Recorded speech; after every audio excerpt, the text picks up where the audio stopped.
এই দুনিয়া, এই পৃথিবী কাউরে না থাকতে দেয় না। আপনি যে সারা বছর পরিশ্রম করছেন, যে অর্থগুলো চড়াচ্ছেন, ব্যাংকে টাকা রাখছেন, যেখানে সেখানে বেনিফিটগুলো আপনার করতেছেন, সেই টাকা দিয়ে আপনি কখনো না পার হতে পারবেন না। সেই টাকা দিয়ে কখনো আপনি পার হতে পারবেন না। যে সারা বছরের পরিশ্রম দিয়ে আপনি আপনার বিল্ডিং বাড়ি করার চিন্তা ভাবনা করেন, এই পৃথিবী আপনারে থাকতে দেবে না। দুনিয়া বড়ই স্বার্থপর। একটা সময় আমাদের অর্থ এতটাই হয়ে যায় যে আমরা মানুষকে মানুষ বলতে ভুলে যাই।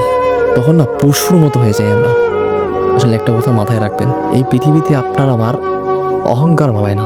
দুদিনের এই পৃথিবীতে এসে আপনার আমার থেকেও ভালো ব্যক্তিকে, যাদের কোথায়, যাদের ইশারায় তারা তাদের গ্রামকে, তারা তাদের এলাকাকে চালাইতো, সেই মানুষগুলোও আজকে মাটিতে শুয়ে আছে। আমাদের থেকে হাজার গুণের মালিক, হাজার টাকার মালিক, হাজার ইয়ার মালিক, তারাও দেখেন মাটিতে শুয়ে আছে। তাই একটা কথা বলতেছি, এই পৃথিবীতে যতদিন আপনি আমি আছি, কখনো অহংকার করেন না ভাই, কাউকে ছোট করে কথা বললেন না। ভগবান সৃষ্টিকর্তা কখন আমাদেরকে কখন কাকে কিভাবে বদলে দেবেন তা আমরা কেউ জানি না। এই পৃথিবীতে আমরা যতদিন বেঁচে আছি, আমি আশা করবো বা সকলের কাছে সকলকে এটাই বলবো,